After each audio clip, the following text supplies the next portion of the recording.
Hello dear students, welcome back to my channel physics SPC moving charges and magnetism का एक question. A current loop consist of two identical semi circular parts each of radius R, one lying in xy plane and other in xz plane. If the current in the loop is I, the resultant magnetic field due to the two semicircular parts, the center, their common center is। ठीक है, सबसे इसका figure बनाते हैं। सबसे पहले देखो, सबसे पहले आप एक काम करिए, यहाँ पर ऐसे बना लीजिए। ये जेड एक्सेस है और ये आपका एक्स एक्सेस है और ये वाई है। इसको कुछ इस तरह से बनाइए। अच्छा, तो देखो, एक पहले मैं यहाँ एक्स जेड प्लेन बनाता हूँ। ये तो हो गया एक्स जेड प्लेन, ये वाला। देखो, ये एक्स जेड प्लेन हो गया। हम जेड में चल रहे हैं और एक्स में चल रहे हैं, वाई में तो गए नहीं आगे। तो ये हो गया एक्स जेड प्लेन। ठीक है, अभी सर्कुलर लूप भी बनाएंगे उसके अंदर। और ये बना लें हम एक्स वाई प्लेन। ये आपका एक्स वाई प्लेन हो गया। ये आपका, हम वाई में चल रहे हैं और एक्स में चल रहे हैं। तो ये हो गया आपका कुछ इस तरीके से लैपटॉप टाइप, है ना। लैपटॉप टाइप हो गया। देखो, ऐसे लैपटॉप होता है ना, ऐसे नहीं, ऐसे।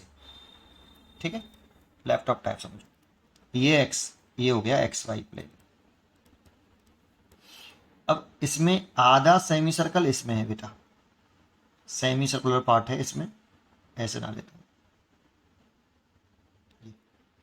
ये सेमी सर्कुलर पार्ट है एक्स वाई प्लेन में। ये करंट कैरिंग वायर, मान लो कंट्रक्शन ऐसे है, ये इस प्लेन में, एक्स वाई प्लेन वाले में। तो आप ये समझो, ऐसे हॉरिजॉन्टल वाले प्लेन में ये ऐसे है। तो देखो, एक्स वाई प्लेन के परपेंडिकुलर क्या होता है, जेड एक्सेस। तो इसमें करंट की डायरेक्शन जो होती है वो सर्कुलर लूप के प्लेन के परपेंडिकुलर होती है। जब सर्कुलर लूप का प्लेन एक्स वाई है तो उसके मैग्नेटिक फील्ड की डायरेक्शन होगी वो प्लेन के परपेंडिकुलर होगी। दैट मीन जेड एक्सेस के अलाउ होगी। तो इसमें दिखाई दे रहा है तो ऊपर तरफ आ रहा है, पॉजिटिव जेड में आ रहा है। ठीक है, ये करंट फ्लो कर रहा है आई। इसकी radius R, semi circular part हो गया। और ये दूसरे प्लेन में है। ठीक है, ये ऐसे एक लूप बना लिया बेटा, ऐसे सर्कुलर लूप। ये एक्स जेड प्लेन में। तो देखो, ये प्लेन इस तरह से लैपटॉप टाइप में, इसमें ये ऐसे घुमाए, फिर इस वाले में ऐसे घुमाए, ये ऐसे ऐसे ऊपर की तरफ ऐसे। तो कुछ इस तरह से बनेगा। देखो, ऐसे हाथ रख लूँ यहाँ पे, पहले एक्स वाई प्लेन में ऐसे घुमा लूँ, फिर ऊपर की तरफ घुमाओ, ऐसे नहीं, ऐसे और ऐसे ले आओ। तो ये वाला एक्स जेड प्लेन में घूम रहा है करंट ऐसे, और एक लूप बन गया इससे। कॉमन सेंटर हो गया ये ऑरिजिन। ठीक है, ये करंट हो गया। अब ये इस लूप का सेमी सर्कुलर पार्ट का एक्स जेड प्लेन है। तो देखो, एक्स जेड प्लेन है तो इसके जो मैग्नेटिक फील्ड की डायरेक्शन आएगी वो सर्कुलर लूप की प्लेन के परपेंडिकुलर आती है। और एक्स जेड प्लेन के परपेंडिकुलर क्या होता है, वाई एक्सेस। देखो, ये ऐसे ऐसे हुआ ना, सोचो ऐसे ऐसे है, ये ऐसे। तो कुछ इस तरह से आएगा, है ना। राइट रूल लगा रहे हैं, कंटिन्यूस में फिंगर घुमा रहे हैं और थंब मैग्नेटिक डायरेक्शन को बताती है। इसमें ऐसे घुमा रहे हैं तो जेड में आ रही है बेटा। ठीक है, तो देखो, इसका जो मैग्नेटिक फील्ड होगा ब्लू वाले का वो जेड के अलोंग आएगा, B1।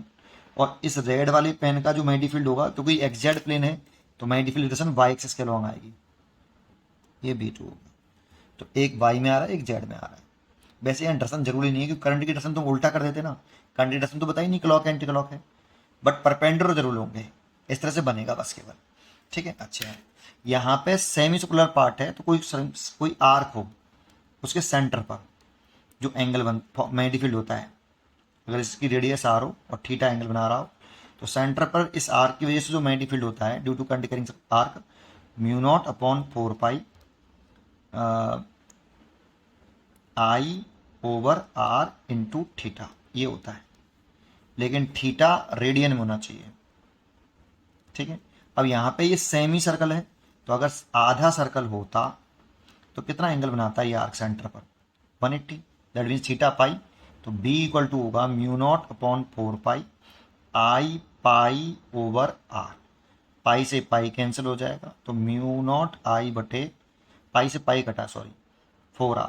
इतना मैग्नेटिक फील्ड होगा भाई सेंटर पर, सेमी सर्कुलर लूप की वजह से सेंटर पर मैग्नेटिक फील्ड। तो देखो, B1 और B2 बराबर होंगे, क्योंकि यहाँ पर मैग्नीट्यूड में इक्वल होंगे, क्योंकि यहाँ पर करंट आई रखा है और दोनों पार्ट की जो रेडियस है वो आर ही है। तो V1 V2 बराबर होगा mu naught I over 4 capital R, इतना होगा due to semi circular part. क्योंकि यहाँ पर मैग्नेटिक फील्ड एक दूसरे के परपेंडिकुलर है, तो नेट मैग्नेटिक फील्ड निकालेंगे हम। तो रूट के अंदर B1 का स्क्वायर प्लस B2 का square plus 2B1 B2 cos 90 degree. यानी तो जो बी नेट लिखते हैं ना, जैसे वेक्टर फॉर्म में लिखें B1 vector plus B2 vector, लेकिन इसका मैग्नीट्यूड निकालें तो ये बिल्कुल वैसे ही जैसे R vector equal to A vector plus B vector लिखते हैं।